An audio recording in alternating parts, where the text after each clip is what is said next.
Hey guys, how's it going? We had a preseason game last night at Green Bay, so I'm going to talk about that. Before I get into that, though, two items of housekeeping with the organization. Basically, they're connected. The first is Jordan Hill sustained a minor injury to his biceps that should keep him out at least week 1, possibly through week 4. Defensive tackle out of Penn State, one of our rookies. So, in response to that, we did a small minor trade. We sent John Moffitt to Denver for Silver Sigilia, I believe that's how you pronounce it. Silver Sigilia, defensive tackle. So, as for thoughts on that series of events, it's pretty simple. We wanted to increase our defensive line depth because we lost one guy for part of the season. And I think just in general, we wanted to improve the depth of the defensive line because we view that as being very important to the growth of this team. And we view it, very important to the continued success of our defense. If you look at the formula that the New York Giants have used over the past 6-7 years, it's been about getting a lot of good defensive linemen and rotating them in constantly so you always have fresh bodies in the trenches, and that's what we're trying to emulate. So that was the acquisition that we had, and once Jordan Hill gets back, we'll have that much deeper of a defensive line. As for what we gave away, which is John Moffitt, an offensive tackle, I've heard a couple different things about it. At first, I was kind of iffy, because even after the Jordan Hill injury, I kind of thought to myself, I still think our defensive line is deeper than our offensive line, our offensive line has some depth, but Moffitt is a decent backup. He's a capable player. He can play little bits of games here and there, and I kind of liked having him around in the event of an emergency, like an injury. And especially when you're talking about an offensive line that has Russell Okung and James Carpenter in it, guys who have gotten hurt in the past at least once or twice, it's good to have a guy like John Moffitt around who's versatile, who has proven he can play, at least a little bit. And at first I was like, we're getting another guy on the defensive line where we are very deep right now. We have a lot of talented guys, not only the high-profile guys that we all know about, but some of these preseason guys are coming out and playing really well.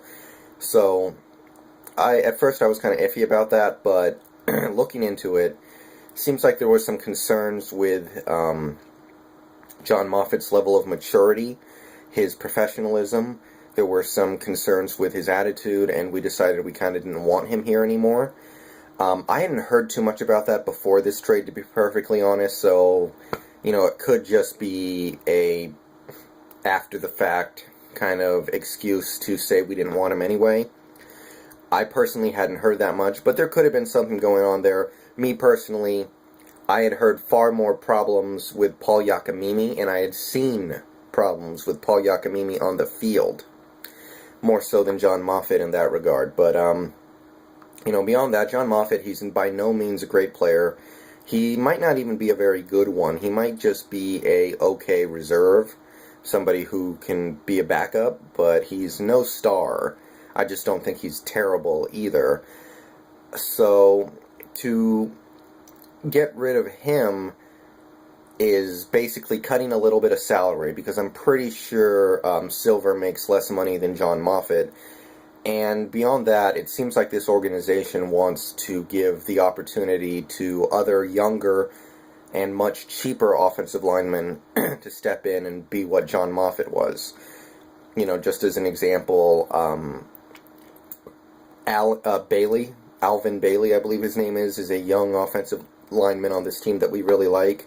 He makes practically no money, and he's somebody that we think is going to be a quality player. I believe we have a Allen on this offensive line as well. Not somebody most people have ever even heard of, but we like him enough to put the faith in him that he's going to be a player, and we're going to put him in a position where he might have to play a little bit this season. So we, faith in those guys motivated this trade as well. So after hearing about our faith in those younger offensive linemen, I'm good with this trade, and Silver did make one play last night. He had a sack in the fourth quarter, so if he keeps doing that, he should have no problem making this team. And that's one thing I thought about this trade when we brought in Silver. I was like, if you look at everything, I don't know how he makes the team, but apparently John Moffitt was going to be cut too. We traded him to Denver because we didn't want him going to Frisco or something like that. We wanted to make sure he ended up in the other conference against a team we are not going to play this regular season at least. So, that's the trade, that's the injury, and those are my thoughts. Moving on from those two little items, we have the preseason game last night. I don't have too much to say about it just because, like I said in a previous video, I saw everything I need to see from this team against Denver. Against Denver, we looked sharp for the most part. We produced very well. We played very well. And after the Denver game, I was like, this team is ready.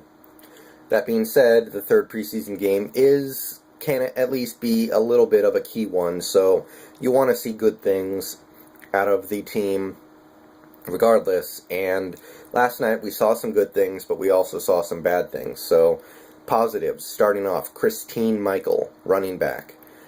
He's going to be our third string running back this year. He was a second round draft pick. We like him a lot. And, as a third string running back behind Marshawn Lynch, who's one of the best running backs in the league, and Robert Turbin, who was a solid backup last year, you think maybe he's not going to get to play that much, but I think he will. And last night he was a standout stud.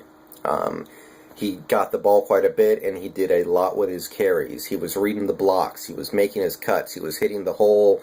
He showed some speed on his, I think it was a 35, 40-yard touchdown run. He showed the ability to play in the NFL, and I think he's ready for the season, and I think he's going to contribute on this team in some way. And based on what I saw last night, he's more than ready to be that number 3 running back, and I think he's going to produce for us at least a little bit this year. So, Christine Michael, A+ last night, great game. Everything you could have asked from him, he gave. He even got out there in the, passing game, caught a screen pass, which I think is going to be key this year. We need our running backs to make plays in the passing game on screens. What else is there? Tony McDaniel, our pickup from Miami, the defensive tackle, he made at least 2 good plays last night. We were dominating the Packers' offensive line when it came to the running game, and Tony McDaniel was a big reason why. He had 2 big plays in the running game, and he played well throughout. Really excited about that because he's somebody we brought in on a free agent contract, which is something this organization doesn't necessarily like to do unless they think they're getting a really good deal. So we need Tony McDaniel to play well for us this year, and last night he looked good. So that was a very good thing to see. Steven Williams, another big play in a preseason game, and at this point, I think we need to find a way to get him on the active roster. He's 6'5", he goes up and makes big plays down the field, so he's not just a possession receiver. Dude is, maybe he won't translate those talents into the regular season immediately, but the more I see him, the more I think we need to find a way to get him on the field this regular season, even if it's only for a few plays a game, because he just makes plays. So I look at the roster and I go, is Chris Harper going to be the odd man out? And you don't like to see that because Chris Harper was a 4th round pick, and you don't like to send your 4th round pick to the practice squad or, even off the team before he gets the chance to even really play. But in this circumstance, I would say we'd have to at least think about it. I mean, Steven Williams, he's just shown some ability this preseason, and Chris Harper's just been kind of another guy. He hasn't been bad. That's no diss against Chris Harper, but I just would have a better feeling about seeing Steven Williams get playtime as a 5 or 6 receiver than Chris Harper right now. I'm hoping that Steven Williams finds a way to get some playing time this season, and if it's at the expense of Chris Harper, then I think you kind of got to go with it. Brady Quinn looked sharp. I'm dubious that he's going to make the team. I think that's a 50-50 proposition. There's part of me that really thinks that a third-string quarterback doesn't matter that much, because if your first 2 quarterbacks get hurt, you're kind of already screwed. I mean, the season's already in the tank. It doesn't matter if your third-string quarterback is better than the average third-string quarterback. But Quinn has played pretty well this preseason, so I certainly think he deserves to make an NFL roster. I don't necessarily know if it's going to be ours, but I could see Quinn making this team as a third stringer, and I could also see us just carrying two quarterbacks, but he was good last night. So, any other positives I want to go into? Defense continues to hit hard. Forced turnovers, obviously the Earl Thomas forcing the fumble, Walter Thurman picking it up. Love to see stuff like that. We should be able to generate a lot of those forced fumbles this season. Very excited about all that. Yeah, those are the highlights from last night. So some of the problems last night, obviously, penalties. They were worse last night. Last night was the worst. I mean, Denver, they were a little bit of a problem. San Diego, they were a little bit of a problem. Last night, we had flags flying everywhere. Holding, false start, procedural penalties, personal fouls, a couple of pass interference calls, and maybe one or two of the calls were dubious. I think there was one pass interference call that I really didn't agree with. But, the penalties are definitely a problem right now, and if we become one of those teams this season that has all the talent in the world and goes out there and produces, but they get held back because they commit all these penalties, then, you know, that's going to piss a lot of people off, including me, because we don't need to be like the 2010 Cowboys or the 05 Chargers, those teams that produce and play so well, but they don't win games because they don't do the little things. We don't need that. So we got to find a way to clean that up. You know, most penalties, they're just focus things, they're just concentration things, and I'm prepared for this team to collect a few more penalties than average just because of the way we hit and the way we play on defense, but some of that stuff is just completely unnecessary. We don't need it, and we need to clean it up. So that's what I'm going to say about that. Penalties, big problem right now. If we don't get it cleaned up by the regular season, we're going to have problems. Beyond that, the offense, the first string offense didn't look all that great. They had an opportunity for a touchdown and kind of blew it because of pass protection issues. They had pass protection issues basically throughout the whole game. And Green Bay has a great pass rush, obviously, with Danton Jones, the rookie, and Clay Matthews being the monster that he is, but pass protection, not exactly a strength of this offensive line last night. Honestly, it wasn't a strength last year. I mean, it's not bad, but it's not great. This offensive line is very much a run-blocking unit first, and then a pass-protecting unit second. And last night, the pass protection was not there. At least 4 or 5 sacks given up, a few more pressures, and most of it was just scheme. You know, situations like where we had Robert Turbin trying to block Clay Matthews by himself, or we didn't pick up a blitzer, or we did pick up a blitzer but then let one of the tackles run through untouched, you know, things like that. So there are definitely things that can be fixed with scheme. It's not like our offensive linemen are just getting run over. So, yeah, pass protection needs to improve. It's a scheme thing in my mind.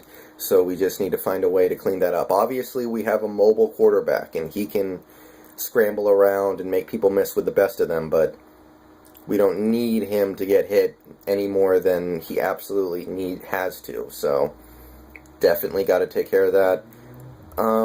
I guess those would be the two main problems. Those are two pretty big problems, so when I say that last night had a lot of problems and I only list 2 things, you know, those 2 things can make or break a season. And if we don't get those tuned up in time for the regular season, or at least somewhat, then there are going to be problems, because I think the first half of our schedule, you know, we have a lot of games that we should win and a lot of games we can win. In fact, we can win pretty much any game we play, obviously, but if we give a lot of the teams we play the opportunity to hang around because we're committing penalties or whatever, or we're having drive-killing sacks, then, you know, we're not going to have the results this season that we want. So, last night, not a bad, pretty good game. Definitely some things that need to be worked on. You know, Wilson was not sharp last night.